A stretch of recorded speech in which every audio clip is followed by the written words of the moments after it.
Olá, amigos, seguidores do nosso portal Conexão Diária e do nosso quadro, né, Bate-Papo Legal. Hoje a gente está na nossa primeira edição, né, a gente está recebendo aqui hoje o nosso amigo Joaquim Cavalcante, jovem aqui da cidade de Coreaú. A gente vai bater um papo legal, né, sobre a história do Joaquim, que tem uma história, aliás, brilhante, né, história bonita.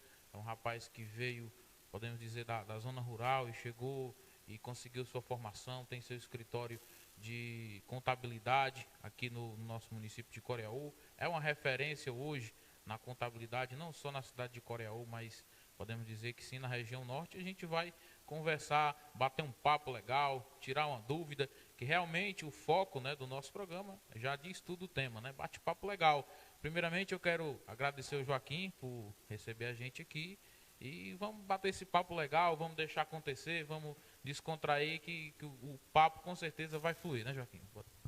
Com certeza, agradeço aqui, Jacques, a oportunidade, certo? A oportunidade deste espaço para a gente conversar, para a gente bater um papo.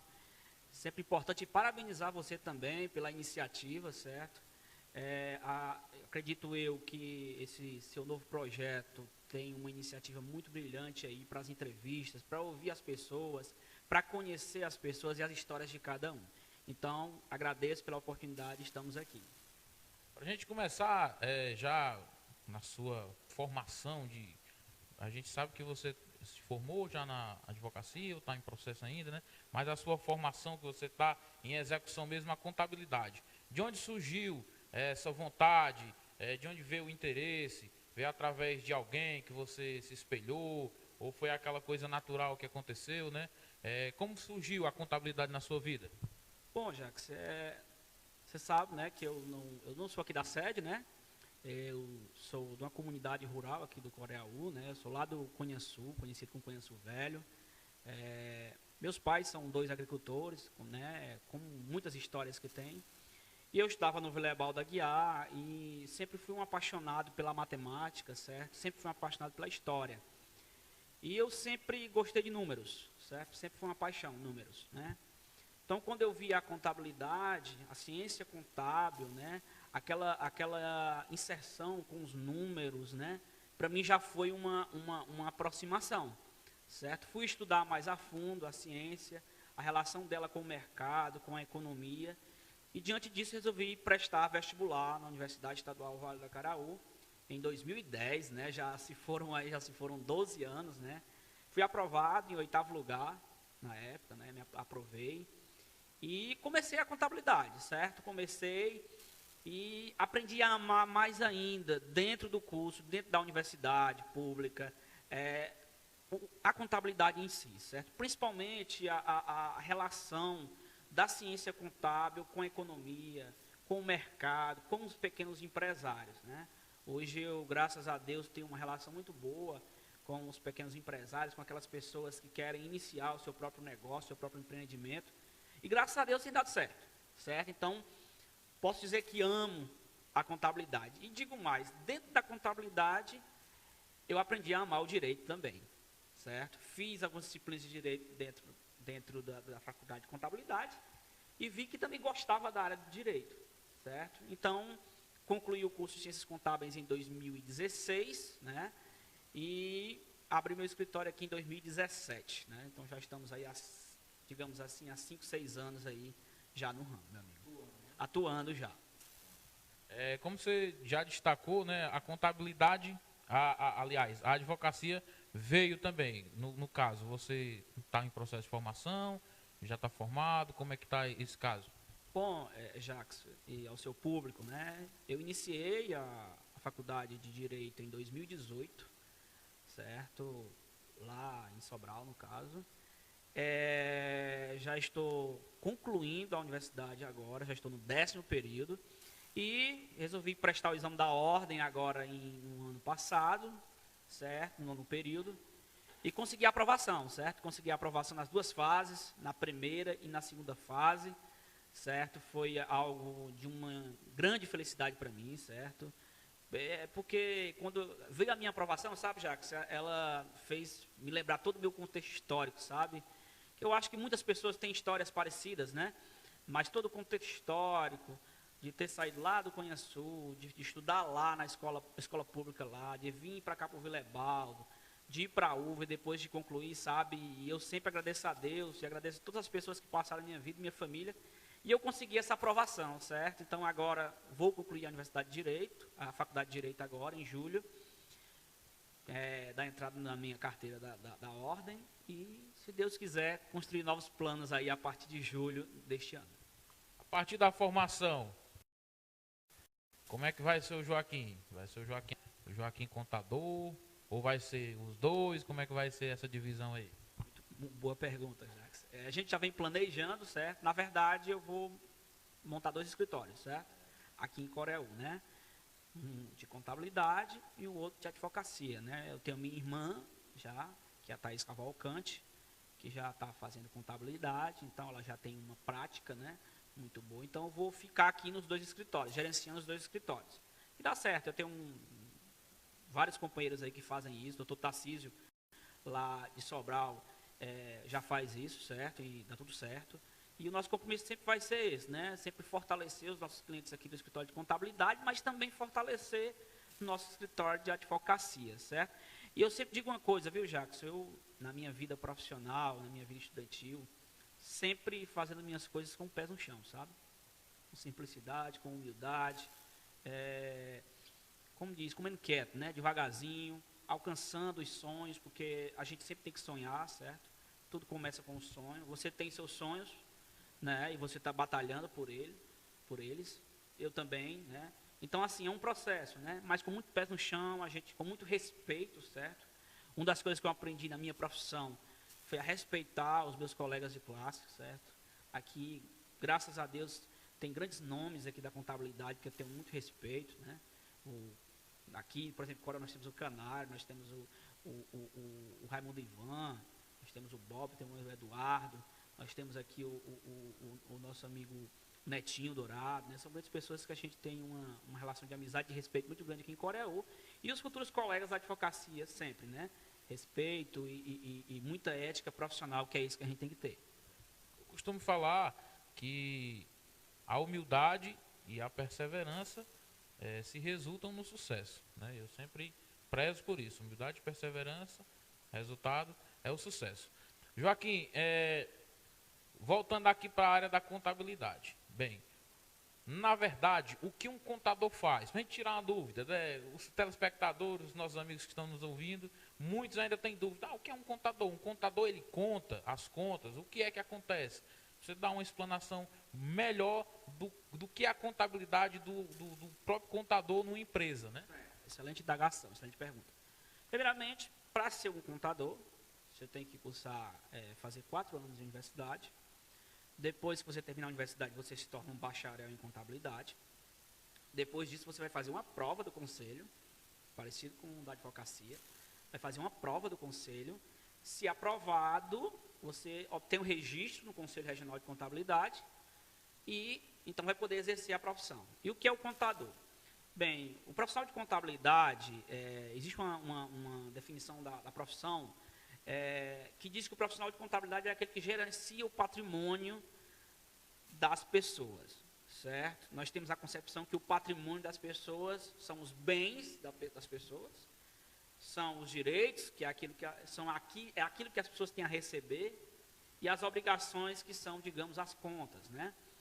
Mas, basicamente, hoje, o profissional de contabilidade é um profissional responsável pelo quê? Pelo acompanhamento patrimonial das empresas, que a gente chama das pessoas jurídicas.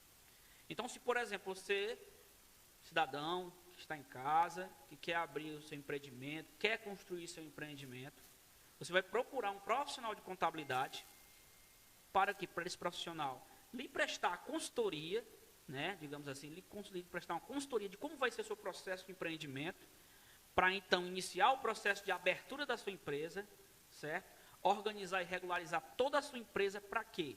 Para que você, com a sua empresa em mão, você vai ter o quê? Você vai ter obrigações com os órgãos públicos. Você viu, né? Olha o serviço, presta atenção. Você que está em casa, por exemplo, quer abrir um próprio negócio. Você vai quê? Você tem um sonho do próprio negócio, do próprio empreendimento, para sobreviver às custas daquele empreendimento.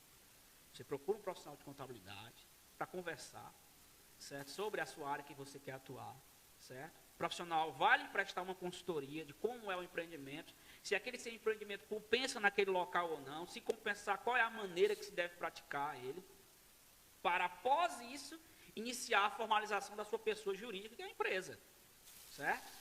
E a formalização vai desde a abertura da empresa, mas principalmente do acompanhamento patrimonial da empresa, certo? Ou seja, a empresa ela tem obrigações fiscais, ela tem obrigações junto à Receita Federal, à Secretaria da Fazenda do Estado, à Prefeitura, e o profissional de contabilidade vai ser aquela pessoa que vai fazer o acompanhamento fiscal, contábil e pessoal da empresa, desde as obrigações para a Previdência Social, obrigações para a Receita Federal, para a Cefaz, Prefeitura. Todas essas obrigações têm que ser encaminhadas, vejam bem, as obrigações patrimoniais de rendas da sua empresa têm que ser encaminhadas aos órgãos públicos. E apenas uma pessoa que pode fazer isso é o contador, que tem um registro junto ao conselho. Então, além do acompanhamento destas obrigações junto aos órgãos públicos, nós também temos o acompanhamento da consultoria diária, né? O contador ele tem um papel de sempre do diálogo com o cliente, certo?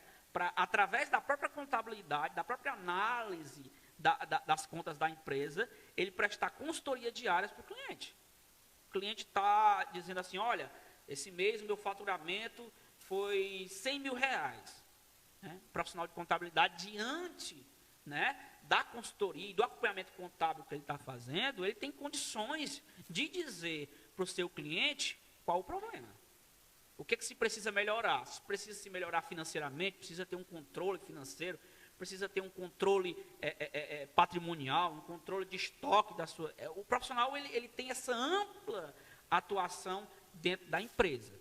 Por isso que eu digo sempre para meus clientes vêm aqui e dizem assim, Joaquim, cara, eu estou querendo abrir um empreendimento, mas eu tenho medo, eu não tenho conhecimento. Eu sempre chego, presto a consultoria para eles, explico tudo, o que é uma empresa, né? O que pode ocorrer com a empresa, você pode crescer ou pode quebrar. O que pode ocorrer? E eu sempre digo para o meu cliente, ó, a sua preocupação tem que ser em vender, em faturar.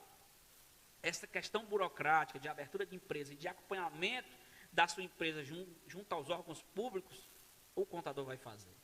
Então, o contador, realmente, eu sempre digo para meus clientes, é um sócio do empreendedor. Porque o empreendedor só vai conseguir o seu sucesso se ele tiver um bom profissional de contabilidade acompanhando e gerenciando a vida patrimonial, econômica, contábil, fiscal e pessoal. Quando eu falo pessoal, né, muita gente não entende, mas quando eu falo acompanhamento pessoal, vem lá do RH, do setor pessoal. Né? Muitos clientes meus contratam empregados, eles precisam desse acompanhamento também. Certo? Então, nós fazemos todo o acompanhamento gerencial, né? Todo acompanhamento contábil, financeiro da empresa, para que a empresa possa atingir realmente os seus frutos de faturamento e lucro. Esse é o nosso objetivo sempre. Graças a Deus, a gente aqui, Jacques, a gente começou com pequenos empreendimentos. Hoje, esses empreendimentos, nós fazendo esse acompanhamento contábil, já subiram, esses empreendimentos já subiram vários degraus, estão alcançando bons degraus. Mas por quê? Pelo nosso profissionalismo. Uma das minhas logomarcas é profissionalismo em evidência. Porque como vocês fazem isso, mas eu aqui não separo as pessoas, certo? Sempre há um profissionalismo, um atendimento igual para todas as pessoas, com o objetivo sempre de prestar o melhor serviço. Sempre de prestar o melhor serviço, tecnicamente falando, certo? Se for para dizer um não, naquilo que o cliente está querendo, a gente vai dizer um não de uma maneira técnica, para que o cliente possa entender que aquele não é o melhor sim para ele. Bem, Joaquim, no caso, né, vamos aqui agora esclarecer um pouco das minhas dúvidas também. Pode ficar à vontade. O seu Zé, vamos usar aqui esse exemplo. O seu Zé está ali com um capital de 3, 4 mil reais, tem um ponto comercial na sua própria casa, ali na garagem, coisa do tipo, vai abrir lá uma venda, vai fazer uma variedade de vendas lá. ele tem a necessidade de contratar o serviço de um contador de forma, como é uma forma legal, se ele não contratar, ele está trabalhando de forma ilegal. Como é que funciona se tem uma certa renda? Como é que funciona esse caso? Pronto, Jax. O exemplo que você citou. O seu Zé tem lá um empreendimento, tem lá uma garagem, tem um capital de giro, né, e quer efetivar um empreendimento. Na verdade, é o seguinte, o seu Zé, ele tem várias opções de abrir empresa, digamos assim, de empresas, né? Hoje, realmente, a legislação, digamos assim, empresarial, ela tem aí, digamos assim, 4 tipos de empresas, 4 tipos de formatos de empresa. Ela tem a MEI, o MEI é o microempreendedor individual, ela tem a microempresa, que é a ME, ela tem a EPP, que é a empresa de pequeno porte, e tem a empresa normal. São 4 modelos jurídicos de empresas. Cada modelo jurídico de empresa deste tem um limite de faturamento, certo? E aí, quando uma pessoa está assim, iniciando o seu empreendimento, certo? A gente sempre recomenda que a pessoa que a gente escolha, né, a abertura de um MEI, que é o microempreendedor individual. Por que o MEI? Porque o MEI, ele é uma empresa mais simples, certo? Tem um limite de faturamento anual de R$81 mil e principalmente pela questão tributária, torna melhor para que o cliente possa crescer. Então, eu sempre digo para meus clientes que eles precisam, digamos assim, ganhar terra nos pés, né, no linguajar. Então, abrindo o microempreendedor individual, o cliente vai poder comprar com nota fiscal. Por quê? Porque ele vai poder comprar realmente de uma revendedora, não vai precisar comprar de um atravessador, de um terceiro. Vai poder vender, se ele quiser, com nota fiscal. Vai poder organizar e estruturar o ponto dele, porque ele vai sair da informalidade, né, e vai para a formalidade, certo? Vejam a importância, né? Você sai da informalidade, né? Você está com a sua bodega ali, digamos assim, e você vai se formalizar. Então, você vai ter um CNPJ, você vai ter uma inscrição estadual, e você vai poder comprar, digamos assim, de empresas, comprar de revendedores numa mercadoria mais barata. Consequentemente, você não vai ter uma tributação alta. Por quê? Porque o meio hoje, o microempreendedor individual, a pessoa paga em torno de R$62 por mês fixos de tributos. Esses R$62 por mês está o INSS da pessoa, R$2 de ICMS e só. Ou seja, diferentemente da microempresa, que a microempresa já é para quem fatura até 360 mil, a microempresa, a pessoa é tributada pelas vendas. Você tem uma margem lá pelas vendas. Então, quanto mais você vende, mais você vai pagar impostos. No microempreendedor individual, não. Você tem uma tributação fixa. Para que serve o MEI? Para você começar seu empreendimento, para você não ter uma carga tributária tão alta, entendeu? Para você não ter uma carga tributária tão alta, ou seja, o que acontecia antes, né? O MEI é de 2007, antes as pessoas já começavam logo como microempresa, um pequeno empreendimento com uma carga tributária alta. Acontecia o quê? Muitos quebravam, muita falência. O valor do MEI, ele continua no MEI? Sim, hoje você pode faturar até 81 mil e paga essa média de R$62 por mês mensal. Aí vai seu INSS, você fica coberto, e vai alguns R$2, R$3 de ICMS e pronto. E no caso, se o valor ultrapassar? Pronto, aí é uma questão que a gente sempre discute com os clientes. O valor, certo, desse 81 mil de faturamento não pode ultrapassar, certo? Porque se ultrapassar, vai acontecer o quê? A Secretaria da Fazenda do Estado do Ceará vai, digamos assim, bloquear a inscrição estadual da pessoa, a pessoa não consegue mais comprar, e vai obrigar a pessoa a virar microempresa, certo? E ainda a pessoa vai ter que pagar ainda algumas coisas sobre o que ela comprou, certo? Então, é por isso que é sempre bom, e a gente presta esse serviço, de fazer o acompanhamento das MEIs. Todos os meses a gente faz esse acompanhamento. Tanto a gente encaminha, claro, as guias, né? Mas a gente também faz o acompanhamento, principalmente do que a pessoa está faturando, para que a pessoa não ultrapasse. Vamos cuidar pé no chão. Isso, calma. É por isso que a importância do acompanhamento do contador, certo? A gente não pode nem tanto falar assim de questão de honorários, nem questão de serviço, por uma questão ética, claro, né? Que a gente tem tem um código de ética em respeito aos demais profissionais. Mas em relação de honorários, por exemplo, para o MEI e para a ME, há uma diferença. Claro que o MEI, os honorários são muito mais baixos de acompanhamento, certo? São honorários que conseguem fazer com que o profissional faça o acompanhamento, certo? E com que o cliente da gente possa vender, faturar e ganhar dinheiro pagando pouco. Que esse é o objetivo do MEI. Então, eu sempre digo, o MEI, a partir da ME, é obrigado a ter um contador. No MEI, né, a legislação diz que a pessoa não é obrigada a ter. Né? Eu não posso aqui chegar. Né? Agora, eu sempre digo, todos os MEIs que têm inscrição estadual na Cefaz, eles têm a obrigação de ter um contador. Porque ele tem que ter o acompanhamento dessas notas fiscais, tem que ter o acompanhamento todos os meses das compras que são feitas, certo? Tem que ter esse acompanhamento, todos os meses. Agora, os demais MEIs que são prestadores de serviço, aí é uma questão deles, né? Quem tem inscrição estadual é obrigado, a meu ver. Agora, os prestadores de serviço, que são aquelas pessoas que não têm inscrição estadual, aí realmente é uma opção delas, né? Uma opção, se quiser. Agora, o que eu recomendo? Que se tenha. Que se tenha, porque o profissional lhe acompanhando, ele sempre, pode ter certeza, ele sempre estará à disposição para resolver qualquer problema, certo? Além de ele poder lhe acompanhar, lhe encaminhar o seu INSS todos os meses, fazer o acompanhamento da sua empresa.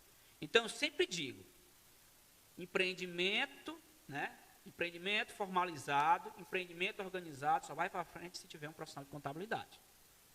Só vai para frente se tiver um contador lhe acompanhando, porque o contador é um profissional preparado tecnicamente para o quê?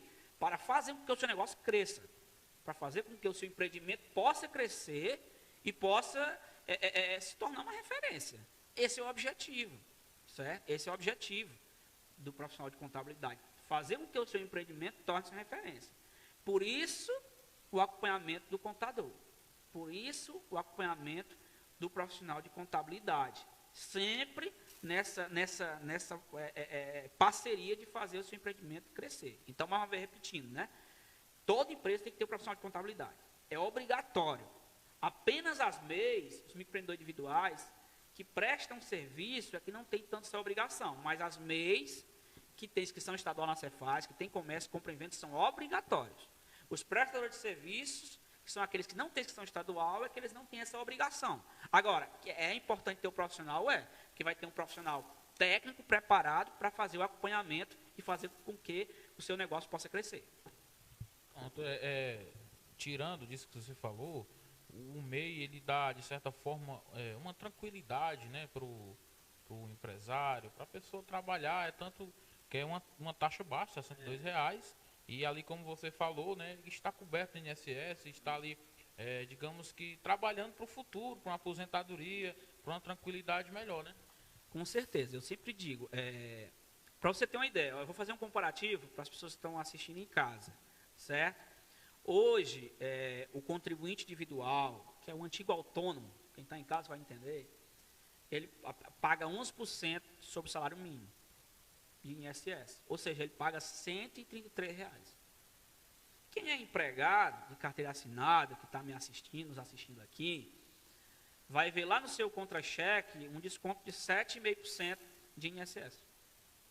E o MEI só paga 5% de INSS sobre o salário mínimo. Você viu a diferença das 3 alíquotas? Sendo que ambos têm o mesmo direito. Se precisar de um auxílio-doença, precisar de um salário de maternidade e para aposentadoria. É por isso que o microempreendedor individual, ele compensa tanto para você abrir seu empreendimento, como para você contribuir.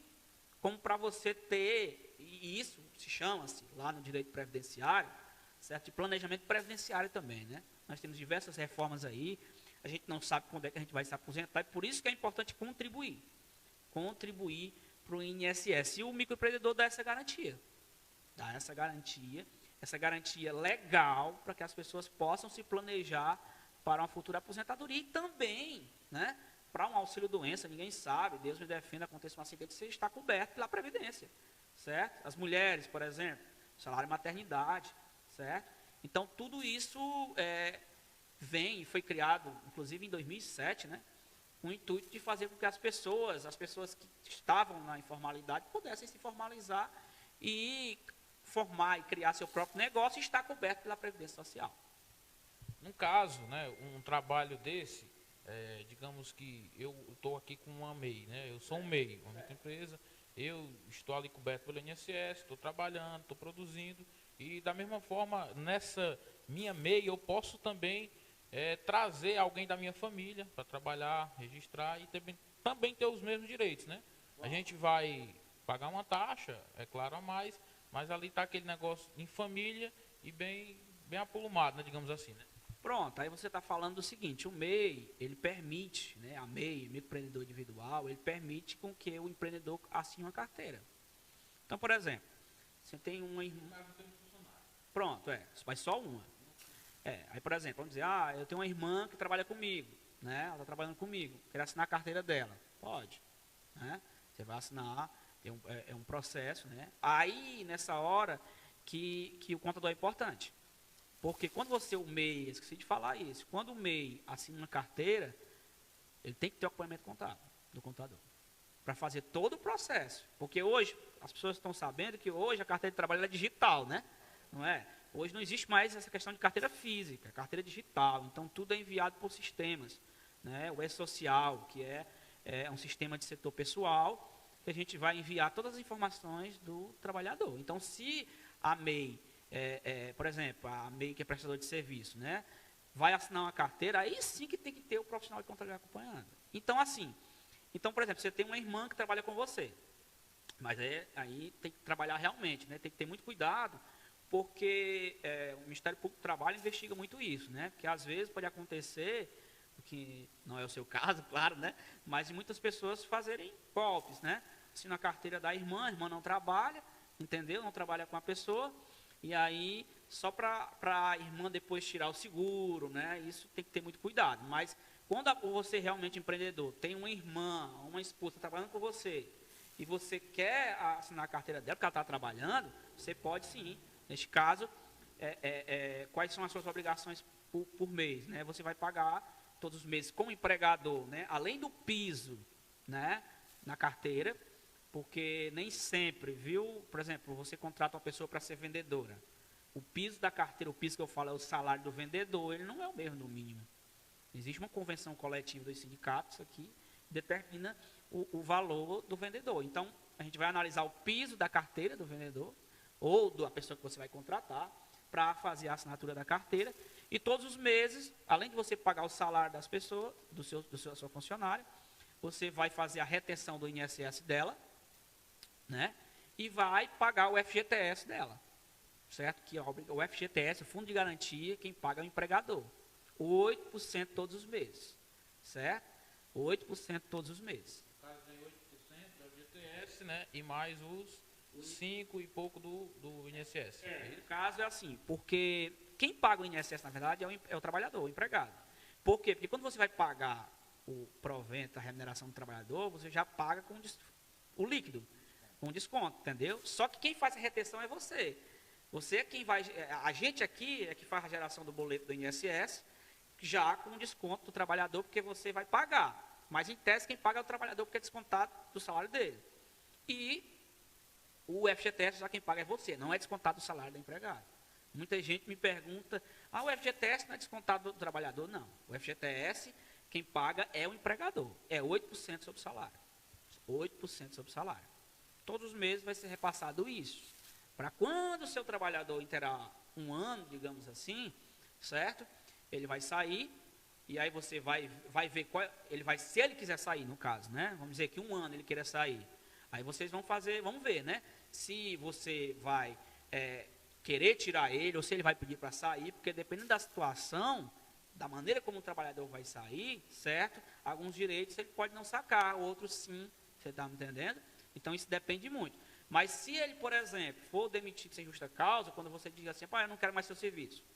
Aí, neste caso, ele vai receber o quê? Ele vai receber, né, o saldo de salário dele do mês, ele vai receber férias que tiver dentro, né, as férias proporcionais, 13º proporcional, certo?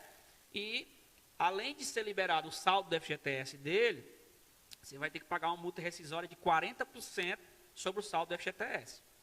Entendeu? para ele então poder sacar o FGTS dele e a multa rescisória, para depois disso tudo ele dar entrada no seguro-desemprego, certo? Porque o seguro-desemprego já é o governo quem paga, não é o empregador.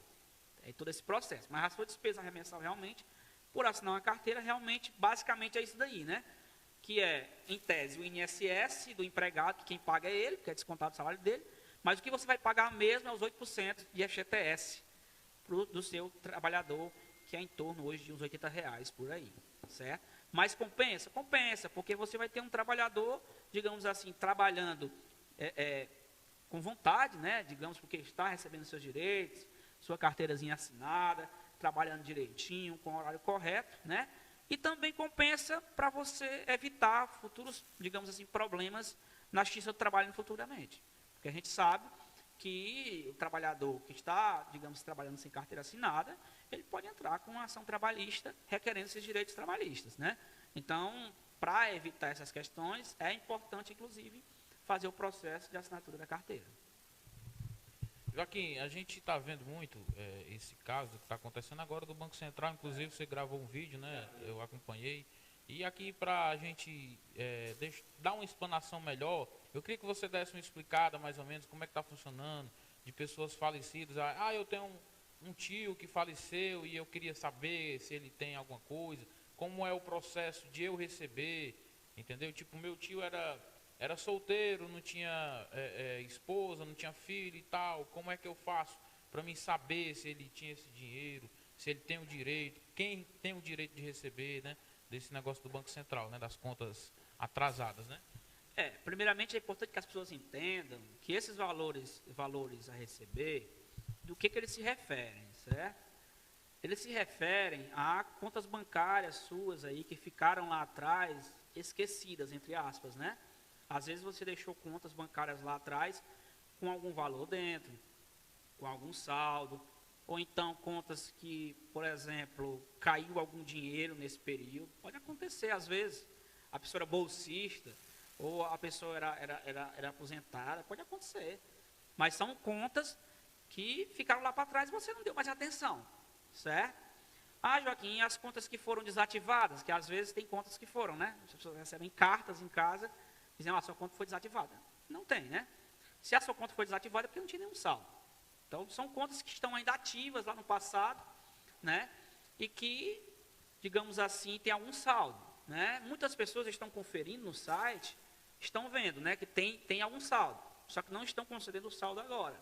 Então, esse saldo vai ser concedido de acordo com o calendário, certo? Então, lá no site, diz o dia e diz a data, a data com a hora que você tem que sacar, o momento.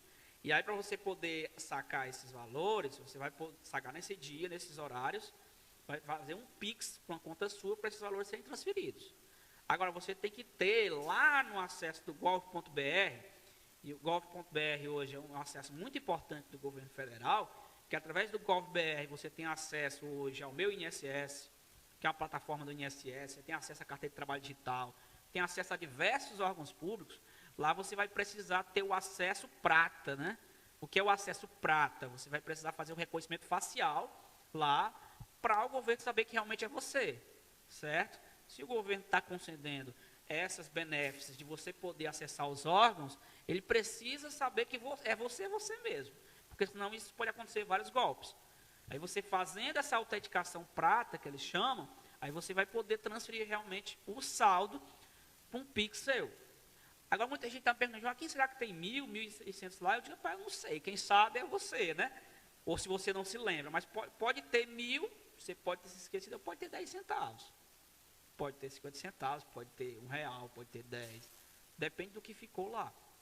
Muita gente diz assim, mas dinheiro de empréstimo, essas coisas que eu não saquei, dinheiro de seguro, por exemplo, me perguntando. Eu paguei o seguro, eu vou receber de volta? Não tem nada a ver com isso. São saldos que ficaram lá e você não foi atrás, certo? Agora, se você tem algum parente que já faleceu, no caso, pode pegar os documentos e consultar, certo? Consultar para ver se tem algum saldo. Se tiver algum saldo, né, acredito eu que será preciso, né, algum dos filhos aí, se tiver filhos, né, vai ser preciso algum dos filhos e eu não sei como é que vai ser, porque o acesso gov.br dessas pessoas que já faleceram, eles estão inativos. Não se consegue mais acessar. Entendeu? Então, eu acredito que o Banco Central ele vai abrir alguma alternativa para essa questão. Porque até agora a gente não viu alternativa. Certo? Acredito eu que eles vão abrir alguma alternativa para que um filho, né, com a representação, digamos assim, pelos demais, né, porque a gente sabe que um filho, para representar um pai falecido, ele precisa ter a anuência dos demais, né? Se for um valor muito alto, por exemplo, 3, 4 mil reais, né, o Banco Central ele vai criar uma alternativa, claro, para que essas pessoas possam sacar. Agora, claro que um filho, né, para sacar esse dinheiro, ele vai precisar, claro, ter aí a autorização dos demais irmãos, né? Mas vai ser dessa maneira. O Banco Central, alguma alternativa ele vai criar, que a gente não sabe ainda, certo? Não tem essa informação ainda. Vai criar essa alternativa para que um dos filhos possam sacar. Se não tem filhos, então vai para a linha ascendente, né? Tem pais vivos? Se não tem pais vivos, vai para a linha colateral, vai para o irmão, certo? Se não tem um irmão vivo, vai para um sobrinho, e assim. O parente mais próximo vai ser aquela representação, vai ser aquela pessoa, certo?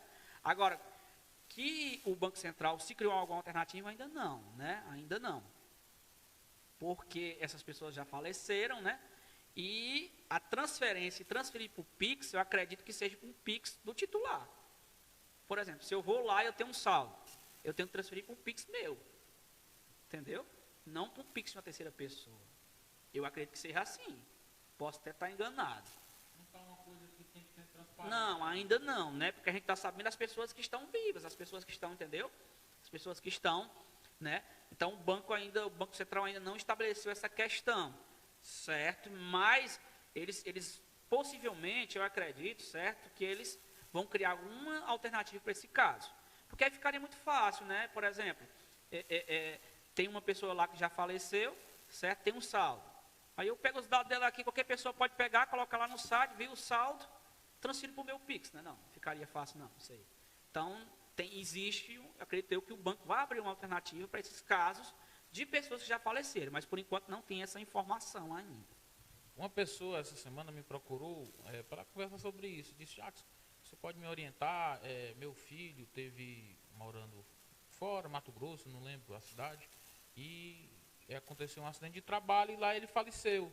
E a família acredita que ele, em uma conta bancária, tem alguma quantia, né, em dinheiro. Aí não conseguiram acesso à senha, conseguiram o acesso no caixa eletrônico para saber se realmente tinha essa quantia ou não. Aí veio me questionar, né? Eu, assim, não soube responder porque, tipo, realmente é uma coisa que está oculta ainda, né? A gente tem que aguardar para ver o que é que o Banco Central vai pronunciar sobre isso. Porque, como você está falando, eu posso pegar um CPF de uma pessoa, ver que realmente tem um saldo e transferir ali para mim. Com certeza. Aí o que eu recomendo à família, certo? Eles entrarem lá no link, valores a receber, e ver se ele tem algum saldo, certo? Se ele tem algum saldo. Se ele tiver algum saldo, aí vai dizer o dia. Se ele tiver algum saldo, aí vai dizer o dia para observar. No dia, tentar ver se consegue acessar. Eu acho difícil porque a pessoa não tem o acesso do gov.br, né? Porque quem já faleceu não tem mais acesso. O CPF da pessoa é cancelado, né? Não tem como. Então, assim, se demonstrar que há algum saldo, alguma questão, né, a pessoa pode procurar um advogado, né? Entendeu? Pode procurar um advogado, se não conseguir acessar, e se o banco não der alternativas, pode conseguir um advogado para ver essa questão, né? Pode também entrar com um advogado para conseguir esses saldos e conseguir esses valores, né? Porque como já faleceu, fica um pouco difícil, certo? Ela poderia também ir numa agência daqui para ver se consegue algum contato de lá, porque ele está no outro estado, né? A conta é do outro estado. Pode também ir numa agência daqui para ver se eles conseguem ver alguma questão lá, né? Se não, a pessoa pode tentar nos valores a receber e ver com um advogado para conseguir, né, conseguir o saldo desses valores. Acredito eu que um bom advogado consiga, se o banco até o momento não, se o Banco Central não buscar outra alternativa. Joaquim, assim, a gente está falando sobre a contabilidade, sobre a advocacia. Vamos dar um salto aqui agora, vamos conversar um pouco sobre a política, que eu sei que você também é um amante da política, você já se envolveu um partidos, né, políticos, não sei se ainda hoje você continua afiliado ou não, mas para essa política, né, para essas eleições que virão agora no ano de 2022, qual a sua avaliação? Você acha que realmente essas pesquisas são verdadeiras? Você acha que realmente o cenário que está se montando, né, é o melhor para a gente, para a nossa população? Uma explanação sobre a sua opinião da política. Bem, Jacques, primeiramente eu respeito, né? Eu sou um dos caras que eu me baseio que a política é a arte do diálogo. E eu sempre na minha vida respeitei muitas diferenças políticas, certo? Sempre respeitei, sempre continuarei respeitando, porque isso é o legal da democracia, certo? A gente respeitar as diferenças, né? Eu sei que muitas pessoas que estão assistindo têm divergências, né, ideológicas, têm divergências, faz parte da democracia, a gente tem que saber respeitar e sempre respeitei isso. Principalmente aqui no meu escritório de contabilidade, né, sempre respeitei essa questão. Mas em relação à política, eu sempre gostei da política, certo? Eu acredito que a aversão à política ela é muito perigosa, certo? O que eu falo aversão? As pessoas que dizem que a política não presta, político não presta, nenhum político presta. Eu sou um crítico dessa questão. Por que eu sou um crítico? Porque primeiro a gente tem que saber dividir a política da politicagem. São duas coisas diferentes. Né? A política é a arte do diálogo e a arte de construir cidadãos, e de construir cidadãos que eu falo, porque através da política a gente consegue projetos, políticas públicas importantes para as nossas comunidades, para o nosso país. Então, eu sempre fico triste, Jacques, quando eu vejo um jovem dizendo que nenhum político presta, que a política... Eu fico triste. Porque é através da despolitização que os péssimos políticos conseguem ocupar espaço. É através dessa despolitização, desse discurso que nenhum presta, que os políticos ruins conseguem espaço. É assim. E esses políticos ruins, eles trabalham 24 horas na despolitização dos jovens. Porque eles sabem que, com uma sociedade despolitizada, eles conseguem entrar. Então, uma das grandes questões que a gente tem que ter é consciência política. Isso independente de orientação partidária que você tem, é ter consciência política. Que nós somos seres políticos, né? Que nós temos posições políticas e, principalmente, uma coisa que todo mundo tem que ter, que é consciência de classe. O Jackson, ele é da área do jornalismo. É notório que quando ele viu um companheiro dele sendo, digamos assim, violentado, ou sendo atacado, que ele preste solidariedade. Por quê? Porque o Jackson ele pertence a uma categoria de jornalistas. Entendeu? Então, quando ele vê um colega profissional, ele está vendo a classe profissional dele. Do mesmo jeito sou eu, do mesmo jeito são os professores. Então, nós temos que ter a nossa consciência de classe que nós somos, para que, a partir disso, nós tenhamos consciência política, certo? E nós entendermos que nós precisamos escolher políticos que tenham uma atenção especial, uma atenção aos nossos ensejos de classe, mas também o ensejo das demais classes. Então, eu entrei, digamos assim, na política. A minha família já tem um histórico, certo? O meu tio, Gerardo Marques, né? Foi aqui um dos fundadores do Partido dos Trabalhadores do Coreaú. Né? O Partido dos Trabalhadores do Coreaú aqui foi criado nos anos 80 por agricultores, trabalhadores rurais, por pessoas ligadas à Igreja Católica. E eu já tinha essa questão, meu pai, né, sempre teve uma relação também com a política. E em 2014, eu entrei num grupo de jovens da capela lá do Conheço Velho. Ajudei com uma prima minha a administrar o grupo de jovens lá por uma época. Depois eu entrei num grupo religioso, digamos assim, da Igreja Católica, eu sou católico, certo? Que foi as comunidades eclesiais de base, que me deram uma participação muito forte nas pastorais sociais, pastoral da criança, pastoral da juventude do meio popular, certo? E nas SEBs, né, comunidades eclesiais de base, a gente teve uma formação religiosa, certo? E a formação de quê? De que a gente, como ser humano e como cristão, a gente precisava ter consciência política. porque eu acredito que Jesus Cristo foi e foi um dos maiores, digamos assim, revolucionários da humanidade, certo? E foi revolucionário porque ele agiu, né? Porque ele agiu, né? Então, a gente como cristão deve agir também, certo? E nós lá da SEBS tínhamos uma ideia, nós tínhamos que fazer a opção preferencial pelos mais pobres, pelas pessoas mais excluídas, pelas pessoas esquecidas.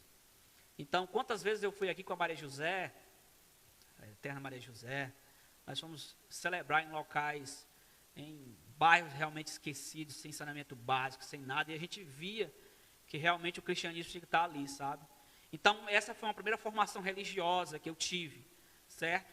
E diante dessa formação religiosa, eu vi que era importante ter uma formação política também, mas uma formação política para esses grupos, para essas pessoas, para as pessoas mais pobres, para os trabalhadores, para as pessoas excluídas.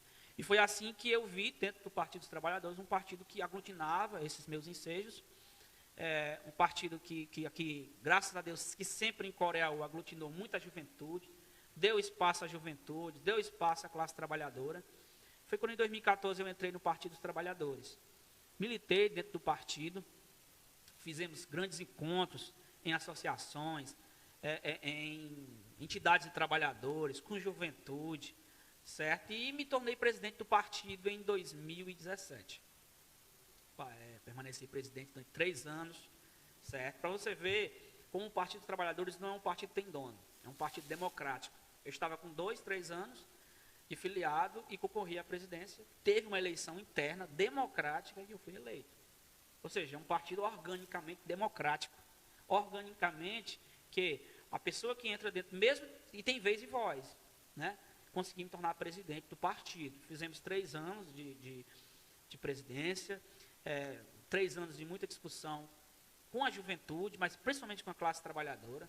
Fizemos encontros em diversas comunidades, certo? Nesses 3 anos.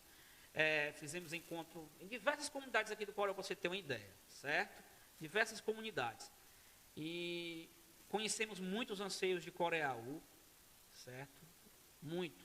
Desde o Lajeiro, né, e da Roça do Mato, que fica depois da Albaúna, ao Campestre e ao Mota, que fica aqui desse lado do Coreaú para rumo de Moraújo. Então, assim, a gente andou muito, conversou muito com as pessoas, e a gente sabe quais são os anseios de cada comunidade. De cada comunidade, o que é o anseio de cada comunidade. E foram 3 anos de presidência, teve uma eleição muito difícil, que foi a eleição de 2018, mas fizemos de maneira muito democrática, muito respeitosa, certo?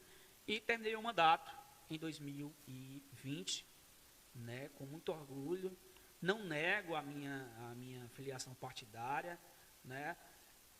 Tenho divergências, claro, com algumas coisas do partido, é normal, né? Não existe a história de opinião 100%, não. A gente diverge em algumas coisas. Mas o que me faz continuar ainda no Partido dos Trabalhadores, o ponto principal é a questão da luta da classe trabalhadora, por direito da classe trabalhadora, por direito dos mais pobres.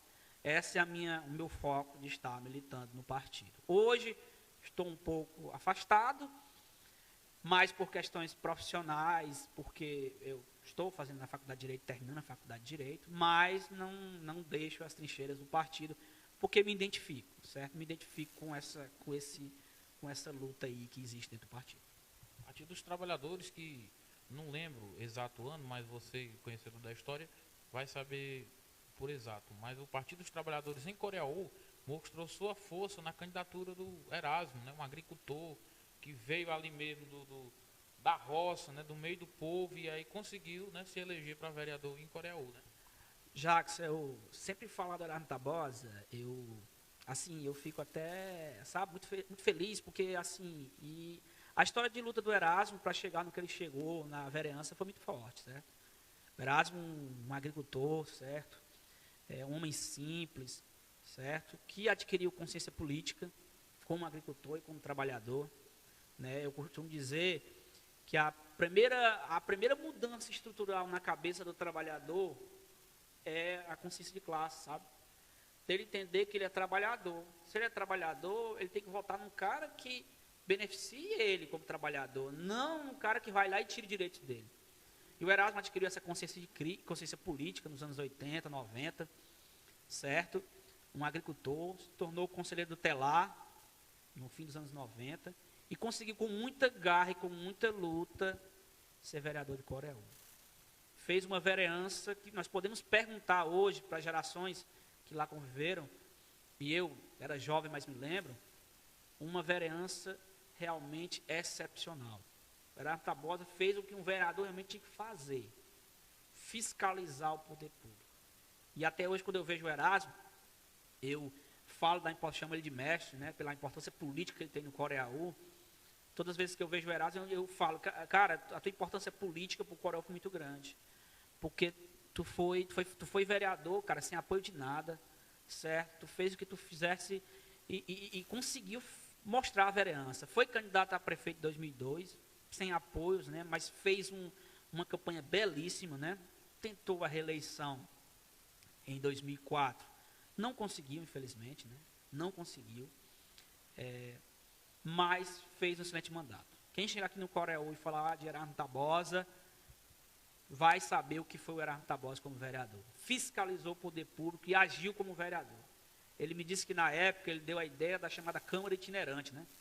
Eles faziam a Câmara de Vereadores na Albaúna, no Lajeiro, no Mota, tinha a Câmara Itinerante, um trabalho dele, de ouvir as pessoas, né? Porque a gente sabe que a sede da Câmara é aqui em Coreaú. As pessoas que estão lá no Lajeiro, ou que estão na Cacique dos Ribeiros, ou que estão aqui no Marfim, certo? Eles não vão vir para a Câmara. Ainda hoje, graças a Deus, que está tendo online, pelo Facebook, mas muitos nem celular não têm, certo? Então, assim, essa Câmara Itinerante foi, na época, o Erasmo, né, deu a ideia e conseguiu, né? Ele conseguiu levar a Câmara a Câmara Municipal para vários locais para ouvir o povo. Então, o Erasmo foi um grande vitorioso, mas fora o Erasmo, nós também temos o companheiro Zé Maria Jacó, o professor Zé Maria Jacó, o Benedito Lourenço, grandes nomes, né? Maria José, temos o Cândido, temos nomes jovens aí, nós temos o atual presidente, que é o professor Marcos Farias, um grande amigo, e temos vários nomes aí que já passaram pelo PT e que têm sua importância, né?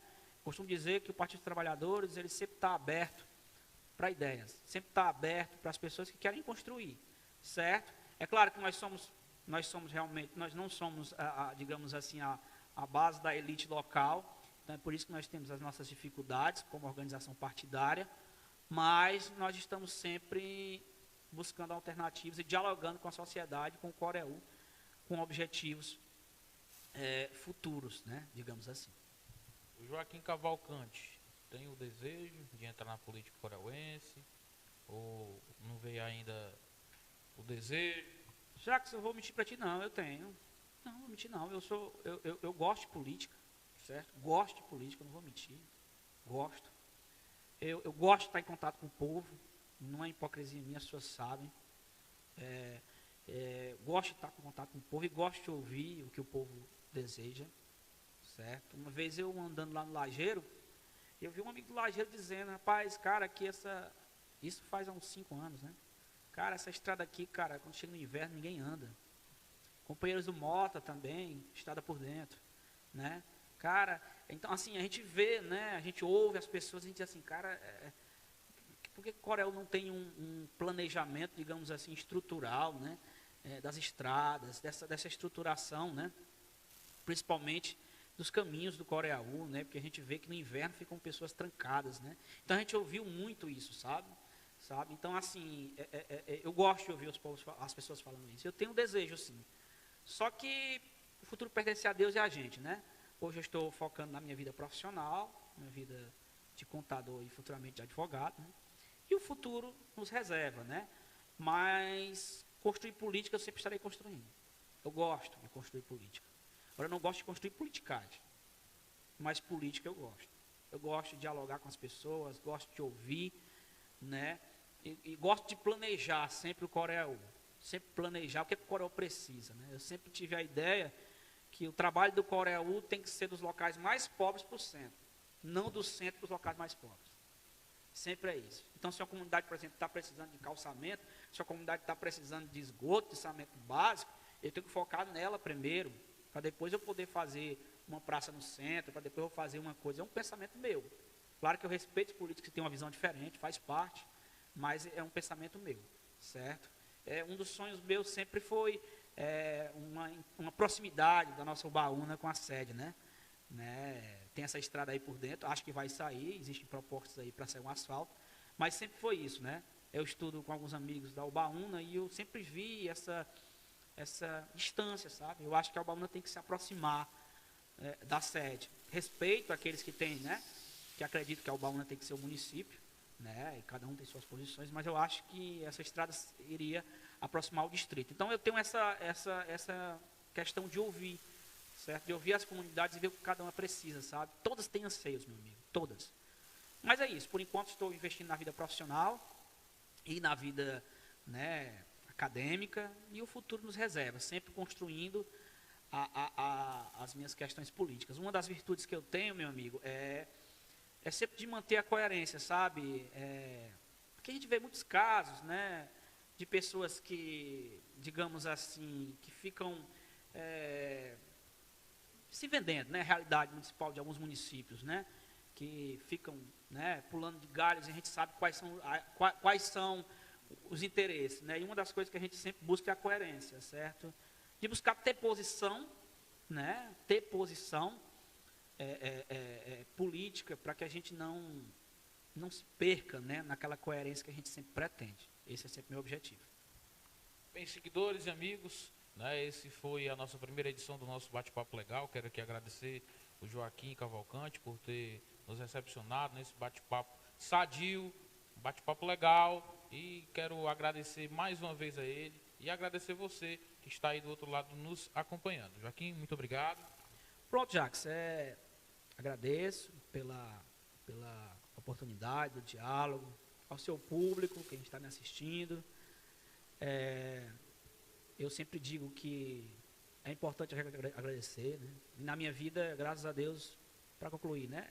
Eu agradeço muito meus pais, minhas irmãs, minha esposa Ellen, minha filha Maria Eduarda, e aos amigos que sempre tiveram, né? Que sempre me ajudaram, grandes pessoas que sempre me ajudaram, e a Deus, né?